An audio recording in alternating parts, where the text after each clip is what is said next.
তো hello guys, good morning. সকাল সকাল সবাইকে জানাচ্ছি। তো আমার মিনি ব্লগটায় থাকো, আমি এখন যাচ্ছি ক্ষেত বাড়ি ভুট্টা শুকাইতে দিতে যাবো। তো আমাদের ব্লগটার সাথে থাকো। এই যে আমি ভুট্টা বাড়ি দিয়ে যাইতেছি, দেখো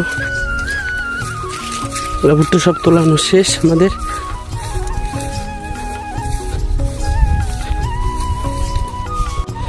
পাট গাড়ছি, এই যে কোষ্টা বাড়ি, এই যে আমি আলে এলে যাইতেছি গাইস। এই যে এইখানে এক ডিগ্রি ঢাকানো আছে, ওইদিকে আছে 2 ডিগ্রি লাগে তুলবো। জল ফানছে, কালকে প্রচুর বৃষ্টি হয়েছে। ব্লগটার সাথে থাকো, আমার ব্লগটা এনতে দেখো গাইস প্লিজ। এই রোদ্রের মধ্যে শুধু আমাকে এই বড়ের গাছটাই বাঁচায়। এখানে কোনো গাছ নেই, ছোটো মোটো এটাই বড়ের গাছ, একদম পুরো ছেপ। এখানে সামনে দমটা নেই গাইস, দেখো।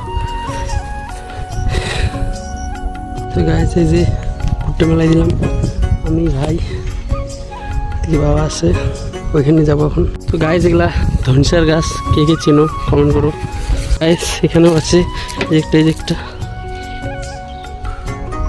তো অলরেডি এগুলা শুকিয়ে দেওয়া শেষ হয়ে গেলো, দেখতে পাচ্ছেন।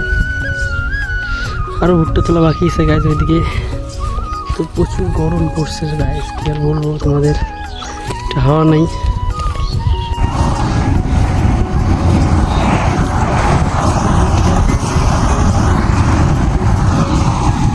তো গাছ দেখেন এখানে প্রচুর রৌদ্র।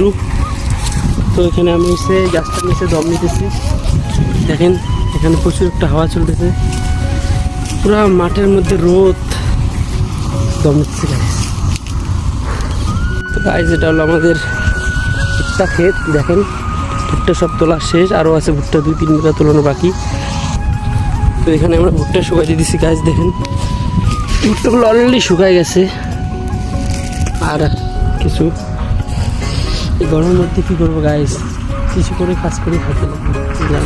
গ্রামের ছিলাম, একটু সাপোর্ট করো গাইস প্লিজ।